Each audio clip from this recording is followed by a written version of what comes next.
हज़रत उमर फारूक की आंखों में आंसू आ जाते हैं कि एक चरवाहे के अंदर भी अल्लाह का ये डर है, अल्लाह का ये खौफ है। दूसरे दिन आते हैं और उसके मालिक को हुक्म देते हैं कि अपने ग़ुलाम को लेकर दरबार में आओ। ग़ुलाम का मालिक अपने ग़ुलाम को लेकर दूसरे दिन उमर फारूक के दरबार में जाता है। ग़ुलाम ने देखा, ये तो कल हमें जंगल में मिले थे, आज हमें डंडे मारेंगे, कोड़े मारेंगे, कल हमने इनको बकरी नहीं बेची, कल ही हमसे एक बकरी मांग रहे थे, और आज ये तो अमीरुल मोमिनीन है, ये तो अमीरुल मोमिनीन है। हज़रत उमर फारूक ने मालिक से कहा कि तुम्हारा ग़ुलाम मैं ख़रीदना चाहता हूँ, बताओ कितने में बेचोगे। उसने कहा अमीरुल मोमिनीन मेरा ग़ुलाम बड़ा नेक है, अल्लाह वाला, मैं इसको नहीं बेच सकता। हज़रत उमर फारूक ने कहा देखो इसको मुझे ज़रूरत है, मैं तुम्हें इसकी डबल कीमत दूंगा, जो लोग इसकी कीमत दे रहे हों उससे डबल कीमत मैं तुम्हें दे दूंगा, लेकिन मुझे इस ग़ुलाम की ज़रूरत है। मालिक को लालच आ गया कि जब डबल कीमत मिल रही है तो इसको दे दो, हम इतने में तो 2 ग़ुलाम ख़रीद लेंगे। डबल कीमत लेकर हज़रत उमर फारूक ने उस ग़ुलाम को ख़रीद लिया। अब उस ग़ुलाम का डर और बढ़ गया कि अब तो मैं उमर फारूक का ग़ुलाम हो गया, अब ये मुझे कल की सज़ा न दें, कहीं मारे नहीं। हज़रत उमर फारूक उनको अपने घर पे लाते हैं। ग़ुलाम बराबर डरता जा रहा है, ये वही चरवाहा है जो कल बकरी चरा रहा था, अब इसके दिल में डर पैदा होता चला जा रहा है। हज़रत उमर उसको खजूर खिलाते हैं, पानी पिलाते हैं और कहते हैं कि मैंने तुम्हें तुम्हारे मालिक से ख़रीद लिया है और अब मैं तुम्हें आज़ाद कर रहा हूँ, जाओ, तुम मेरे ग़ुलाम नहीं हो, मैंने तुम्हें आज़ाद कर दिया है। जानते हो मैंने तुम्हें क्यों आज़ाद किया है? तुम उस आदमी के ग़ुलाम थे, ग़ुलामी की ज़िंदगी गुजारते तो तुम अल्लाह की इबादत नहीं कर सकते थे, तुम्हें फ़र्ज़ नमाज पढ़ने का मौका मिलता, फिर ग़ुलाम की तुम बात मानते इसलिए तुम्हें इबादत करने का मौका नहीं मिलता। अब तुम्हें इबादत का मौका ही मौका है। कल तुमने ये कहा था कि अल्लाह रब्बुल आलमीन को क़यामत के दिन में क्या जवाब दूंगा, इस जुमले की वजह से आज तुम्हें आज़ादी मिल गई है, इस कलमे ने तुम्हें आज़ादी दी है। अगर इसी तरीके से अल्लाह से डरते रहे तो इंशाअल्लाह क़यामत के दिन अल्लाह ताला तुम्हें जहन्नम से भी आज़ादी दिला देगा। अगर इसी तरीके की तुम्हारी ज़िंदगी गुजरती रही तो तक़वे वालों को इनाम मिल जाता था, जो अल्लाह से डरते थे उसको अमीरुल मोमिनीन इनाम देते थे। मेरे भाइयों, आज हमने किसी अल्लाह से डरने वाले को इनाम दिया? किसी नेक और मुत्तकी आदमी को देखा तो कभी हिम्मत पड़ी कि हम उसको कुछ मदद कर दें? कभी हमारी हिम्मत नहीं पड़ती कि हम इसकी कुछ मदद करें। क्यों? मदद करने की हिम्मत नहीं पड़ती। आपने देखा होगा एक लड़का है, उसका बाप इंतकाल कर चुका है, उसके पास 1 बीघा ज़मीन है। अब देखिए मैं आपको कहाँ ले जा रहा हूँ। उसके पास 1 बीघा ज़मीन है, 1 बीघा ज़मीन है, लेकिन अचानक उसकी माँ को कैंसर होता है, बाप उसका इंतकाल कर चुका है, उसके पास बस 1 ही बीघा ज़मीन है, उसकी माँ का इलाज होना है, इलाज के लिए उसको अपनी ज़मीन बेचना पड़ रही है। उस ज़मीन की कीमत 2 लाख है। हम गांव के सरपंच हैं, हम गांव के मुखिया हैं, हम गांव के पैसेदार हैं, हम गांव के अमीर आदमी हैं, हमारी नज़र ख़राब है, हम उस ज़मीन को ख़रीदना चाहते हैं, हमारे घर से लगी हुई है वो ज़मीन और हमें मालूम है कि ये बेचेगा क्योंकि इसकी माँ बीमार है। ऐसा है कि नहीं आजकल? ऐसा है ना? 2 लाख की ज़मीन, हमें मालूम है उसकी कीमत 2 लाख की है, लेकिन अब हमें मालूम है कि उसका बाप नहीं है, माँ बीमार है, वो इलाज कराएगा और इलाज के लिए उसको ज़मीन बेचना पड़ेगी। लेकिन अब तो वो ज़मीन कम दामों में भी बेचेगा। अब हमें उम्मीद है कि 1.5 लाख में मिल जाए। वो आदमी आता कहता कि भाई आपके घर से लगी हुई है, मेरी ज़मीन है, मैं इसको बेचना चाहता हूँ। आपने कहा नहीं आया, मुझे ज़रूरत नहीं है साहब, मेरी माँ की तबीयत ख़राब है, मैं उसके इलाज के लिए टाटा हॉस्पिटल जाऊँगा, बम्बई, मैं पटना में जा रहा हूँ, मैं इसका इलाज कराना चाहता हूँ, मेरी ज़मीन की कीमत 2 लाख रुपए, तुम ले लो। ये आदमी कहता है नहीं साहब, मुझे ज़रूरत ही नहीं है, और अगर तुम्हें देना ही है तो 1.5 लाख की दे दो, 1 लाख की दे दो। अभी तो ज़मीन की कोई कीमत ही नहीं, लॉकडाउन के बाद ज़मीन की कीमत बढ़ी कहाँ रही है, हालात ऐसे ही हैं, मजबूर आदमी है बेचारा। उसने कहा ठीक है लाओ, 2 लाख का माल है, 1.5 लाख दे दो। आपने 1.5 लाख रुपए उसको दे दिए और ज़मीन ले ली। अल्लाह की कसम 2 लाख की ज़मीन उसकी मर्जी के बावजूद जो 1.5 लाख की ली है, इस 1.5 लाख के लेने के बावजूद उसने चाहे जैसे दी हो, उसकी रजामंदी के बावजूद आपने जो 1.5 लाख में खरीदी है, आप इसके बावजूद भी डकैत कहलाएंगे, आप बेईमान कहलाएंगे, आप यतीम का हक मारने वाला कहलाएंगे, आप मजबूरी का फायदा उठाने वाले कहलाएंगे। अल्लाह के यहाँ समाज में तो ये होगा, नहीं साहब वो 1.5 लाख में तैयार था, उसने दे दी, इसने ले ली, वो तो तैयार था। काजी शुरैह एक घोड़ा खरीदना चाहते थे, बाजार में जाते हैं, घोड़ा देखते हैं, पूछते हैं घोड़े वाले ये घोड़ा कितने का है? उसने कहा 400 दिरहम का। काजी शुरैह ने कहा क्या मैं इसको ज़रा चला कर देख लूँ? उन्होंने कहा देख लो। काजी शुरैह उस घोड़े पर बैठते हैं और जाते हैं, थोड़ी दूर चल के वापस आते हैं और कहते हैं घोड़े वाले सच बता कि तू किस मजबूरी में घोड़ा बेच रहा है? उसने कहा मुझे कोई मजबूरी नहीं है। कहा कि फिर तू इतना अच्छा घोड़ा 400 दिरहम में क्यों बेच रहा है? तेरा घोड़ा चलाकर मैंने देखा तेरा घोड़ा 400 नहीं बल्कि 500 दिरहम के लायक है। उसने कहा काजी साहब आप काजी हैं, हज़रत अली ने आपको जज बनाया है, मेरे कीमत 400 मांगी है, अगर आपको 500 दिरहम का लगता है तो 500 दे दीजिए, वरना मेरी तरफ से खुशी से 400 हैं, अगर आप 500 देना चाहें तो मुझे क्या एतराज़ होगा? काजी शुरैह कहते रुकिए एक मरतबा और चलाकर देखता हूँ। उस घोड़े को उन्होंने दोबारा चलाया और आकर कहते आए अल्लाह के बंदे सच सच बता तुझे क्या मजबूरी है? उसने कहा मुझे कोई मजबूरी नहीं है। उसने कहा मुझे कोई मजबूरी नहीं है। कहा फिर तू इतना अच्छा घोड़ा 500 दिरहम में क्यों दे रहा है? उसने कहा 500 में नहीं 400 में दे रहा हूँ, आप 500 देना चाहें तो ठीक है। कहा नहीं ये 500 से भी ऊपर बल्कि 600 दिरहम का घोड़ा है तेरा। उसने कहा काजी साहब मुझे शर्मिंदा मत कीजिए, मेरी तरफ से 400 है, आप मजीद अगर और देना चाहें तो मेरे कुछ काम आ जाएगा, वरना मेरी तरफ से कीमत 400 है। काजी शुरैह कहते हैं रुक जाओ एक मरतबा और देखता हूँ। एक मरतबा और चक्कर लगाते हैं और आकर कहते हैं मेरा दिल अंदर से कहता है कि तू किसी मजबूरी में घोड़ा बेच रहा है, तेरा घोड़ा 700 दिरहम के लायक है, तू इसको 400 में क्यों दे रहा है? उसने कहा मैं कुछ नहीं कहूँगा। काजी शुरैह कहते हैं क्या एक चक्कर और लगा लूँ? एक चक्कर और लगा कर आते हैं और अपने जेब से 800 दिरहम निकालते हैं और कहते हैं कि तेरा घोड़ा 400 नहीं 800 दिरहम के लायक है। उसने कहा काजी साहब मुझे सिर्फ ज़रूरत 400 दिरहम की है, 400 दिरहम की है जो मेरे बेटे के इलाज में काम आएगी। काजी शुरैह समझ गए ये मजबूरी में बेचारा बेच रहा था और काजी शुरैह ने उस घोड़े की सही कीमत लगाई और 800 दिरहम दिए। मेरे भाइयों कभी आपको ऐसा भी हुआ है कि एक आदमी जिसकी माँ बीमार है 2 लाख की ज़मीन वो बेच रहा है, कभी आपने सोचा कि चलो 2 की जगह 2.25 दे दो, चलो 2.5 दे दो, बेचारा अपनी माँ के इलाज में काम कर लेगा, हमारी ज़मीन तो 5-6 साल में और कीमत बढ़ ही जाएगी लेकिन इसका तो कम से कम माँ का इलाज हो जाएगा। कभी 2 लाख की ज़मीन को 2,25,000 में लेने की कोशिश की आपने? कभी 2.5 लाख देने की कोशिश की आपने? नहीं, 2 लाख की ज़मीन को 1.5 लाख में लेने वाले तो हज़ारों मिल जाएंगे। ये खून चूसने वाले जालिम लोग हैं और जालिमों की दास्तानें भरी पड़ी है, जालिमों की कहानियां भरी पड़ी है। मेरे भाइयों अल्लाह के यहाँ मजबूरी का फायदा उठाने का भी आपको हिसाब देना पड़ेगा, आप बच नहीं सकते अल्लाह के यहाँ इस अज़ाब से। हमने कभी तसव्वुर किया है, कभी सोचा है किसी मजबूरी का फायदा उठाते हैं? आज हम ये वाकयात हमें चीख चीख कर क्या बतला रहे हैं? कभी इन वाकयात की तरफ हमने नजर डाली है? और आओ तारीख का एक ऐसा वाकया मैं आपके सामने रखना चाहता हूं हजरत उमर फारूक की जिंदगी से कि आप ताज्जुब करेंगे। हजरत उमर फारूक का बच्चा बाहर सड़क पर खेल रहा है दूसरे बच्चों के साथ। कितना छोटा बच्चा था, 4-5 साल।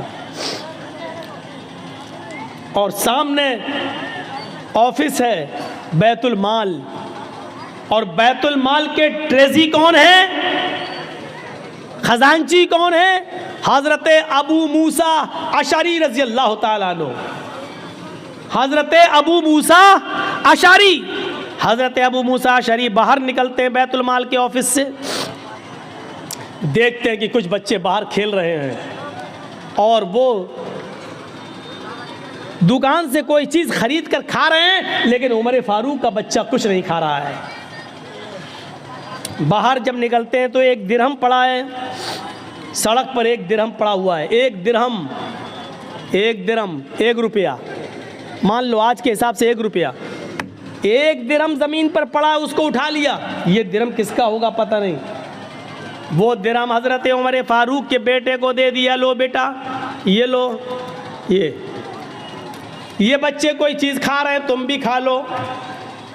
बच्चे ने 1 दिरहम खाया नहीं है, वो 1 दिरहम मुट्ठी में बांध लेता है, मुट्ठी को कस के पकड़ लेता है और वो दिरहम लेके आगे बढ़ जाता है और सीधे अपने घर पे आ जाता है।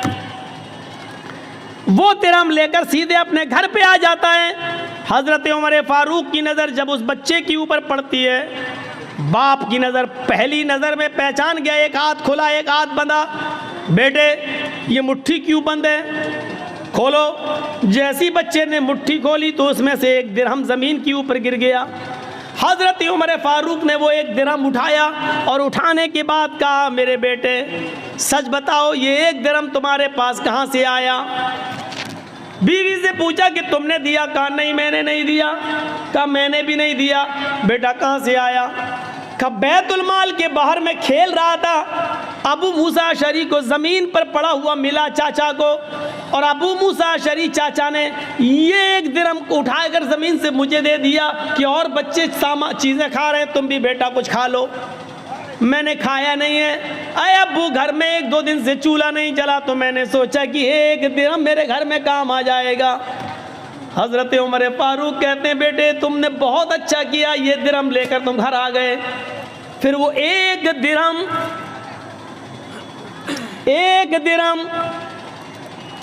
10-20 बीघे ज़मीन पर नाजायज़ कब्जा करने वालों, भू माफिया बनने वालों, गुंडागर्दी करने वालों, इस वाक़े की रोशनी में अपने आप को तलाश करो कि हम कौन हैं। अबू मूसा अशरी के पास 1 दिरहम लेकर हज़रत उमर आते हैं और वो 1 दिरहम रुपया, 1 दिरहम जो लोहे का सिक्का था, इस सिक्के को उठाकर हज़रत अबू मूसा अशरी के सर पे मारते हैं। वो तो अच्छा हुआ कि उनके सर पे पगड़ी बंधी हुई थी, वरना सर फट जाता। वो 1 दिरहम उनके सर पे मारते हैं, पगड़ी पे लगता है, लेकिन इतनी ज़ोर से मारा था कि पगड़ी के ऊपर से भी वो 2 दिरहम का असर उनके सर में होता है, यानी उनको उसकी हल्की सी चोट का असर सर के अंदर महसूस होता है। हज़रत अबू मूसा ने कहा, क्या हुआ अमीरुल मोमिनीन। हज़रत उमर ने क्या जुमला कहा, उस जुमले पर गौर करो। कहा, अबू मूसा क्या जहन्नम में दाखिल करने के लिए, जहन्नम रसीद करने के लिए, जहन्नम में पहुंचाने के लिए तेरी नज़र उमर के ख़ानदान पर और उमर के घर पर ही पड़ी थी, कोई और तेरी नज़र में नहीं आया, तेरी नज़र में कोई और नहीं जमा। क्या जहन्नम पहुंचाने के लिए तेरी नज़र उमर के घर पर ही पड़ी थी। 1 दिरहम, और 1 दिरहम के बारे में क्या कह रहे हैं, क्या जहन्नम भेजने के लिए तेरी नज़र मेरे ही घर पे पड़ी थी, कोई और नहीं मिला पूरे अरब के अंदर तुझे। कहा क्या हुआ। ये 1 दिरहम का ज़मीन पर पड़ा था, सारे बच्चे खा रहे थे, आपका बच्चा मुंह तक रहा था, मैंने 1 दिरहम आपके बच्चे को दे दिया, वो कुछ खा ले। कहा 1 दिरहम जब मिल गया था तो तुमने फरमान नहीं सुना, उस 1 दिरहम को बैतुल माल में जमा कर देते, ये तमाम मुसलमानों की अमानत है। अगर कोई पूछता, दावा करता तो उसको दे दिया जाता, नहीं तो बैतुल माल में जमा कर दिया जाता। तुमने मेरे बेटे को क्यों दिया। आए अबू मूसा, आज तुमने ऐसा कर दिया, अगर आइंदा तुमने कभी ऐसा किया तो नौकरी से भी निकाल दूंगा, बैतुल माल के चौधराहट से मैं तुम्हें बेदखल कर दूंगा और सजा दूंगा तो अलग। क्या समझ रखा है तुमने। क्या हम इस वाक़े की रोशनी में कैसे लगते हैं। हमने तो कितने नाजायज़ लोगों को दबाया होगा और कितनों की बेईमानी की होगी, ज़मीन जायदाद ये वो सब। एक वाक़े की तरफ और आइए और उससे आप अंदाज़ा लगा सकते हैं। उमर इब्न अब्दुल अजीज़ का दौर है, उमर इब्न अब्दुल अजीज़ का दौर है और सुबह ईद होने वाली है, चांद हो चुका है, चांद हो चुका है, सुबह ईद होने वाली है। उमर इब्न अब्दुल अजीज़ की बीवी कहती है देखो आपके पास भी कपड़े नहीं है पहनने को, मेरे पास भी नहीं है, हम और आप तो पुराने कपड़े पहन लेंगे, लेकिन बच्चा नए कपड़े की जिद कर रहा है, बच्चे के लिए तो नया कपड़ा होना चाहिए, पड़ोस के बच्चे नए कपड़ा पहनेंगे और अमीरुल मोमिनीन का बेटा पुराने कपड़े। कहा मेरी बीवी बैतुल माल से मुझे इतनी तनख्वाह नहीं मिलती कि मैं उससे अपने बच्चे को नया कपड़ा पहना सकूं। बीवी ने कहा अमीरुल मोमिनीन ने 1 महीने की तनख्वाह एडवांस ले लीजिए, अगले महीने मत लीजिएगा। का बीवी मशवरा अच्छा दे रही हो। होता है कभी कभी लोग किसी के यहाँ काम करते हैं, साहब मेरी बीवी बीमार, 1 महीने की एडवांस तनख्वाह दे दो, हम धीरे धीरे कटा देंगे, कोई बुरी बात नहीं है अगर मालिक राज़ी हो जाए तो। अबू मूसा उमर इब्न अब्दुल अजीज़ ने एक लेटर लिखा और अपने खादिम से कहा जाओ बैतुल माल के कैशियर से कहना ये लेटर दे देना, वो तुम्हें 1 महीने की तनख्वाह एडवांस दे देगा। अमीरुल मोमिनीन खुश थे, उमर इब्न अब्दुल अजीज़ के 1 महीने की तनख्वाह एडवांस, और वो तो मेरा खादिम है, वो तो दे ही देगा, जब हमने ऑर्डर दे दिया लिख के दे दिया तो वो दे देगा। जैसे ये लेटर कैशियर के हाथ में आता है उसने पढ़ा खजांची ने, उसमें लिखा है कि कल ईद है, मेरे बच्चे के पास नए कपड़े नहीं है पहनने के लिए, लिहाजा मुझे 1 महीने की तनख्वाह एडवांस दे दो, अगले महीने मत देना, उस महीने के अंदर काट लेना। उस खजांची ने उस लेटर को पढ़ने के बाद अंदर जाकर उसी लेटर के पीछे कुछ लिख दिया और लिखने के बाद उसको लिफाफे में बंद करके क्या जाओ इसको दे देना उमर इब्न अब्दुल अजीज़ को। कहा उन्होंने 1 महीने की तनख्वाह एडवांस मंगाई, कहा मैंने इसका जवाब दे दिया है, इसका जवाब वो पढ़ लेंगे, उसके बाद आप आना, अगर इसके बावजूद वो मंगाएंगे तनख्वाह मांगेंगे 1 महीने की तो मैं दे दूंगा, मैंने उसमें कुछ सवाल किया है। खादिम लिफाफा लेकर उमर इब्न अब्दुल अजीज़ के पास पहुंचता है। उमर इब्न अब्दुल अजीज़ ने कहा क्या उसने 1000 क्या उसने 1 महीने की तनख्वाह एडवांस नहीं दी? का पता नहीं, इस लिफाफे में कुछ रख दिया है। लिफाफा खोला तो क्या देखते हैं कि मेरे ही लिफाफे मेरे ही लेटर के पीछे कुछ और लिखा है। उसको पढ़ते हैं, उसमें लिखा हुआ है उमर इब्न अब्दुल अजीज़ अमीरुल मोमिनीन, आपका हुक्म सराखों पर, आपको 1 महीने 5 महीने 6 महीने आप जितनी कहें उतनी तनख्वाह मैं देने के लिए आज़ाद हूँ, मैं देने के लिए तैयार हूँ। अमीरुल मोमिनीन आपने लिखा है कि मेरे बच्चे के पास नए कपड़े नहीं हैं पहनने के लिए, इसलिए मुझे 1 महीने की तनख्वाह एडवांस दे दो, अगले महीने काट लेना। लेकिन आपने ये नहीं लिखा अगले महीने तक अगर आप जिंदा न रहे, अगला महीना शुरू होने से पहले अगर आपका इंतकाल हो गया तो 1 महीना जो एडवांस तनख्वाह आपके पास जाएगी, इस तनख्वाह को वापस कौन करेगा? उसका ज़मानती कौन है? उस तनख्वाह को बैतुल माल में जमा कौन करेगा? काश ये वाक़यात मोदी ने पढ़े होते, ये वाक़यात योगी ने पढ़े होते तो उनको पता चलता कि इस्लामी हुक्मरानों की तारीख कैसी गुजरी है। ये बेचारे 10-10 और 20-20 लाख का सूट बूट पहनकर अमेरिका के प्राइम मिनिस्टर का स्वागत करने वाले लोग क्या जाने कि हुकूमतें कैसे चलाई जाती हैं। हुकूमत चलाना सीखना है तो सीखो उमर इब्न अब्दुल अजीज़ से, सीखो हज़रत उमर फारूक से, और उन्हीं से सीखी थी महात्मा गांधी जी ने। इसीलिए तो कहा था बापू ने कि अगर देश में खून खराबा बंद करना चाहते हो, अमन सुकून चाहते हो तो हजरत उमर फारूक जैसा कानून नाफिज कर दो, देश के अंदर खून खराबा बंद हो जाएगा। ये महात्मा गांधी ने जुमले कहे हैं, सत्य और अहिंसा के अंदर आज भी लिखे हुए हैं। मेरे भाइयों आज सूरत हाल ये है कि विजय माल्या बाहर बैठा हुआ है, देश की ये सारी चीजें लेकर बाहर बैठा हुआ है।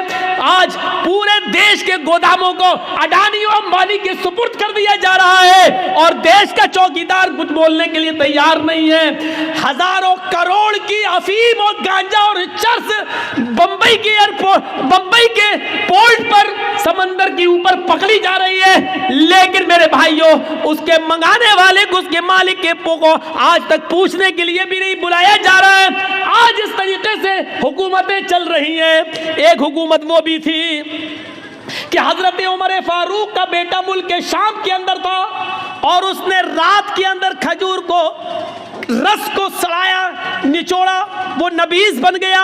सुबह होते होते उसके अंदर नशा आ गया, उसको मालूम नहीं था और उसने नबीज पी ली। उमर फारूक के बेटे ने नबीज पी ली, शराब की एक किस्म है, उसको मालूम नहीं था कि ये सड़ चुकी है और इसमें नशा आ गया है। जब वो पी लिया तो उसमें नशा आ गया। मुल्क शाम के गवर्नर को पता चला तो हजरत उमर फारूक के बेटे को बुलाया और 40 कोड़े लगवा दिए मुल्क शाम के अंदर।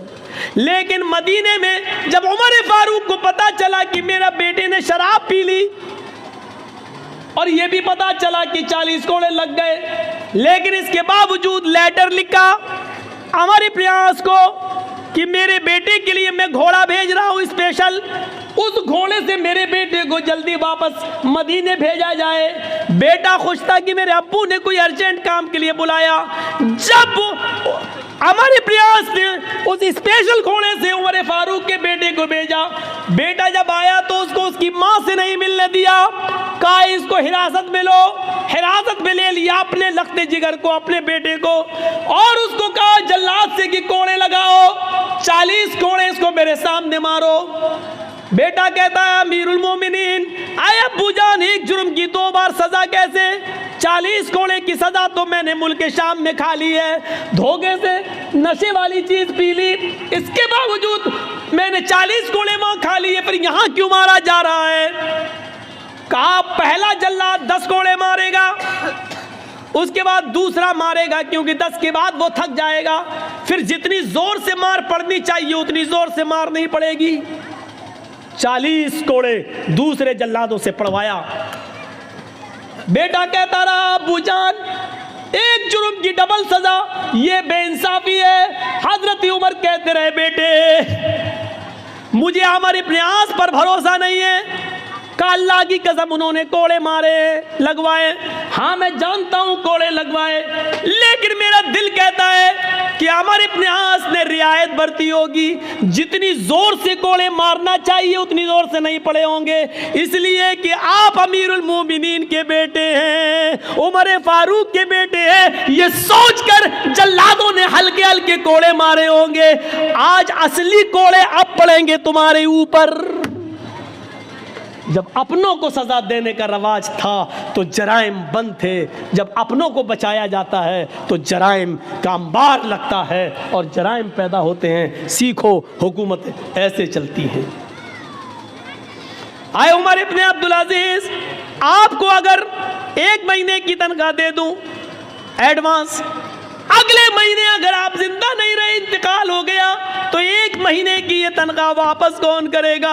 हजरत उमर इब्ने अब्दुल अजीज रोने लगे और अपनी बीवी से कहने लगे, बीवी, जिस अमीरुल मोमिनीन का कैशियर इतना ज्यादा अमानतदार हो, इतना ज्यादा अल्लाह से डरने वाला हो कि वो अपने अमीर को भी, अपने हाकिम को भी सवाल कर रहा हो, तो मुझे उम्मीद है कि इंशाअल्लाह 1 दिरहम की बेईमानी नहीं होगी। मेरा बच्चा कल पुराने कपड़े ही पहनेगा।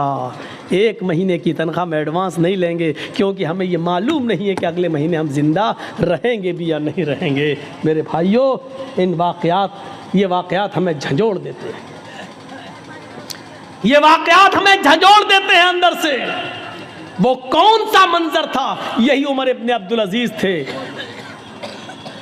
जिनकी बीवी हामिला थी, पेट में बच्चा था, और आप जानते हैं डॉक्टर कहते हैं कि जिसके पेट में बच्चा हो उस औरत को खाते पीते रहना चाहिए, क्योंकि माँ जो खाएगी वही बच्चे को बनेगा। लेकिन यहाँ 4 दिन से माँ को कुछ नहीं मिला। डर हो गया कि ये बच्चा कहीं मर ना जाए पेट में, माँ खाएगी तो बच्चे को लगेगा, जब माँ ही भूखी है तो बच्चा तो वैसे ही मर जाएगा। उमर इब्ने अब्दुल अजीज की बीवी कहती है अपनी खादिमा से, खादिमा तुम्हारे मालिक तो मुझे कुछ देंगे नहीं, ऐसा करो बैतुल माल से में चली जाओ, और सुनो ये वाक़या झंझोड़ देगा, बैतुल माल में चली जाओ, 1 प्याला दूध वहाँ के खजानची से, कैशियर से ले आओ, देखो अगर मैंने दूध नहीं पिया, कुछ खाया नहीं, तो पेट का बच्चा मर जाएगा जो अमानत है। रात की तारीकी में खादिमा निकलती है और बैतुल माल के कैशियर से कहती है, बैतुल माल के खजानची से कहती है कि 1 प्याला दूध दे दो। हमारी मालिकन उमर इब्ने अब्दुल अजीज की बीवी को हमल है, पेट में बच्चा 4 दिन से कुछ नहीं खाया, बच्चा कहीं भूख की वजह से मर न जाए। बच्चा अगर मर गया तो ये बहुत बड़ी जिम्मेदारी होगी, 1 प्याला दूध दे दो। उसने जल्दी से सुना उमर इब्न अब्दुल अजीज़ की बीवी हैं और पेट में बच्चा है और 4 दिन से कुछ नहीं मिला, तो उसने सोचा बच्चा ना मर जाए, जल्दी से 1 प्याला दूध दे दिया, जाओ ले जाओ।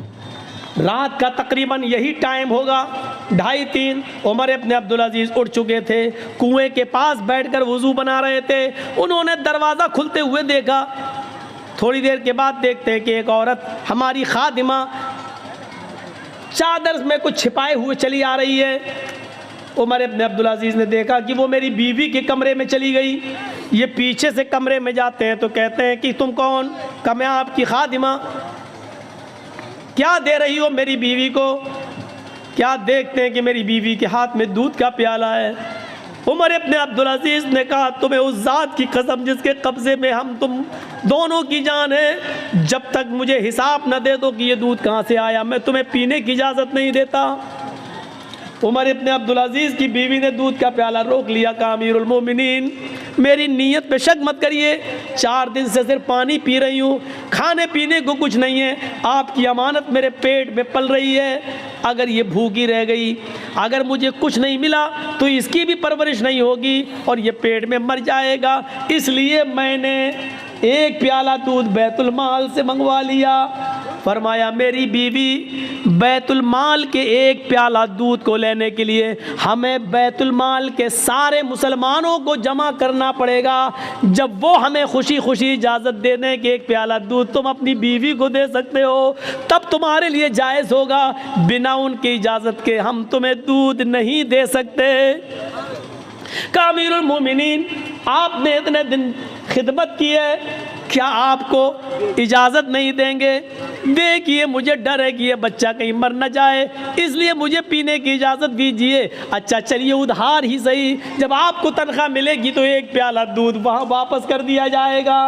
उमर इब्न अब्दुल अजीज़ कहते नहीं नहीं, ये बिना इजाज़त के दूध लिया गया है, इसलिए इसको भी लेने के लिए इजाज़त लेना पड़ेगी। ये दूध यहाँ लाओ। जब छीनने लगे तो बीवी देना नहीं चाह रही थी और कसम देकर कहती है आपको अल्लाह का वास्ता 1 प्याला दूध पीकर इस बच्चे की जान बचा लेने दीजिए मुझे। उमर इब्न अब्दुल अजीज़ ने दूध का प्याला छीनते ही, छीन कर दोनों हाथ उसके छोड़ दिए और छीन ही लिया और अपने हाथ में लेने के बाद कहा हरगिज़ नहीं। कहा अमीरुल मोमिनीन, फिर आप यकीन कर लीजिए कि ये बच्चा मर जाएगा, यकीन कर लीजिए कि ये बच्चा मर जाएगा। उमर इब्न अब्दुल अजीज़ ने कहा अगर ये प्याला तुम्हें दे दूं तो? कहा फिर इस बच्चे के बचने की उम्मीद है। उमर इब्न अब्दुल अजीज़ कहते हैं आंखों में आंसू आ गए, कहते मेरी बीवी, मुसलमानों की अमानत में ख़यानत करके 1 प्याला दूध तुम्हें देकर पिला दिया जाए और उसको पीकर ये बच्चा ज़िंदा है, ये बच्चा ज़िंदा रह सकता है, तो अपने इस पेट के बच्चे से कह दो कि मुझे तेरी ज़िंदगी नहीं चाहिए। अपने इस पेट के बच्चे से कह दो कि मुझे तुम्हारी ज़िंदगी नहीं चाहिए। बीवी, पेट में बच्चा मरता है तो मर जाए, मुझे इस बच्चे की मौत गवारा है लेकिन अमानत में ख़यानत गवारा नहीं है। 1 प्याला दूध की बेईमानी हमें कबूल नहीं है। गए और बैतुल माल में वो दूध जमा करके बैतुल माल के कैशियर को नौकरी से हटा दिया कि तुमने मेरी इजाज़त के बगैर ये दूध कैसे दिया। इन वाक़यात की रोशनी में हम कैसे लग रहे हैं, और इन वाक़यात की रोशनी में हम तो छोड़ो मोदी और योगी कैसे लग रहे हैं। इन वाक़यात की रोशनी में मेरे भाइयों हम सब तसव्वुर करें, हम सब देखें, हम सब सीखें, हम सब जानें। और लाल बथानी वालों, हम बार बार तुम्हारा नाम लाल बथानी कह रहे हैं। नाम उन्हीं का लिया जाता है जिनसे मोहब्बत हो, नाम उनका लिया जाता है जिनके बारे में दिल में जगह हो। मैं इसलिए कह रहा हूं क्योंकि आपके बारे में कुछ तो गलतफहमियां मेरे दिल में डाली गई हैं। 15 साल से हमसे बराबर कहा जा रहा उधर मत जाना, उधर मत जाना, और मेरी खोपड़ी में नहीं बैठ रहा था कि कौन लाल बथानी। 15 साल हो गए, हमारे जहन में नहीं आ रहा। अरे वहाँ तो ऐसा होता वैसा होता। अब मैं माइक में हूँ, मैं बताऊँगा नहीं, वो सब रिकॉर्ड हो जाता है, इसीलिए मैं मना कर रहा था। ऐसा होता वैसा होता, कोई नहीं इस दुनिया के अंदर, सुन लो, कोई इतना नेक इंसान नहीं है कि जो इतना बड़ा नेक हो कि नेकियों में उसने फरिश्तों को फेल कर दिया हो।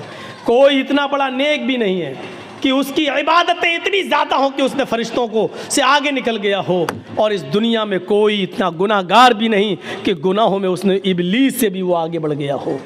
सुन लो, हम और आप बीच में हैं। न तो इतने नेक हैं कि हम जिब्राइल को फेल कर दें, न इतने हम नेक हैं कि फरिश्तों की इबादत से बढ़ जाएं, न इतने बड़े हम गुनाहगार हैं कि हम इबलीस को पीछे कर दें। इसीलिए फरमाया अल्लाह के रसूल ने, कुल्लु बनी आदम खत्ताऊन व खैरुल खत्ताईन तव्वाबून। हर इब्ने आदम से ख़ता और गलती होती है, बेहतर गलती करने वाला और बेहतर गुनाहगार वो है गुनाह करके अपनी गलती की फ़ौरन तौबा कर ले। जानबूझकर गुनाह नहीं, धोखे से गुनाह हो जाए तो अपनी गलती की फ़ौरन तौबा कर ले और अपने रब को मना ले, अपने रब को राज़ी कर ले। लाल बतानी के लोगों, सुना है मैंने, अल्लाह करे कि ये चीज़ गलत हो, अल्लाह करे जिसने मुझे बताया हो ये चीज़ गलत साबित हो जाए। सुना है कि जहां भू माफियागिरी चलती है, जहां हम दूसरों की जमीनों पर कब्जा किए हैं, जमीन मेरी 4 बीघा है और हम 20 बीघा के मालिक बने बैठे, जहां ये बुराई हमारे अंदर है, वहां शराब नोशी भी बहुत ज्यादा बड़ी हुई है हमारे समाज में, मुआशरे में। जिसने मुझे बताया, अल्लाह करे कि ये खबर गलत हो, लेकिन अगर सही है तो समझ लो कि ये बहुत बड़ा जुर्म अजीम है। अभी सुन लिया, हजरत उमर फारूक ने अपने बेटे को भी कोड़े लगाए और क्या कहा कि मुझे अमर इब्ने आस पर शक है, ऐसा हो सकता है कि उन्होंने रियायत बरती हो। मेरे भाइयों, शराब इतना बड़ा जुर्म अजीम है, पहले तो ये हराम नहीं हुई, और जब हराम हुई तो आपको मालूम होना चाहिए इसको किसी मजबूरी में और किसी बीमारी में भी पीने की इजाज़त नहीं दी अल्लाह के नबी सल्लल्लाहु अलैहि वसल्लम ने। शायद आपको मालूम होगा, उमर फारूक का ज़माना था, अमीरुल मोमिनीन का ज़माना था, उसमें एक बहुत बुजुर्ग एक सहाबी थे जिन्होंने बहुत लंबी उम्र पाई है। उस सहाबी का नाम है कुदामा इब्ने मज़ून। सहाबी का नाम है कुदामा इब्ने मज़ून। बहुत बुजुर्ग हो गए थे, इन्होंने अल्लाह के नबी का ज़माना भी पाया, फिर नबी अकरम के इंतकाल के बाद अबू बकर खलीफा बने, उनके भी ज़माना पाया। अबू बकर के बाद उमर फारूक आए तो उमर फारूक का भी ज़माना इन्होंने पाया। उमर फारूक के दौरे खिलाफत में ये काफ़ी बूढ़े हो गए थे, बहुत कमज़ोर हो चुके थे। ये अपने बच्चों के सहारे उठते थे और चलते थे, मस्जिद में जाते थे। कभी कभी जब तबीयत ठीक होती थी तो लाठी का सहारा लेकर मस्जिद में अपने आप पहुंच जाते थे, लेकिन चलते थे लाठी लेकर ही। एक रात में इनको बहुत शदीद दर्द हुआ और उस दर्द ने इस बुजुर्ग सहाबी को की नींद हराम कर दी। करवट तक बदलने में बेचैनी हो रही थी, दर्द से कराह रहे थे, लेकिन सवाल यह कि रात में तबीब कौन मिलेगा, हकीम कौन मिलेगा, नहीं था। तो घर में पुराने ज़माने की एक शराब की बोतल रखी हुई थी। किसी ने कहा, कुदामा इब्ने मज़ून से, घर में किसी फर्द ने कहा कि एक काम करिए अब्बू, ये थोड़ी सी शराब आधी बोतल पी लीजिए, इतनी पी लीजिए कि आपको नींद आ जाए। होता ही है, आदमी जब दर्द से कराता है तो डॉक्टर टेबलेट दे देता है, नींद की गोली दे देता है, वो आप खा लीजिए, सो जाएंगे। याद रखना, नींद की गोली खाना और शराब पीना दोनों एक दर्जे में दाखिल है, लेकिन डॉक्टर जब नींद की गोली तजवीज़ कर दे तो जितने पावर की लिखेगा उतने पावर की दवा आप इस्तेमाल कर सकते हैं बतौर दवा के। शरीयत इस बात की इजाज़त देती है। डॉक्टर ने लिखा है हल्के पावर की 0.25 और हम खा रहे हैं 0.5, यानी डबल पावर की, तो आप ये शराब पी रहे हैं, ये जुर्म है, फिर आपका, फिर गुनाहगार हैं आप।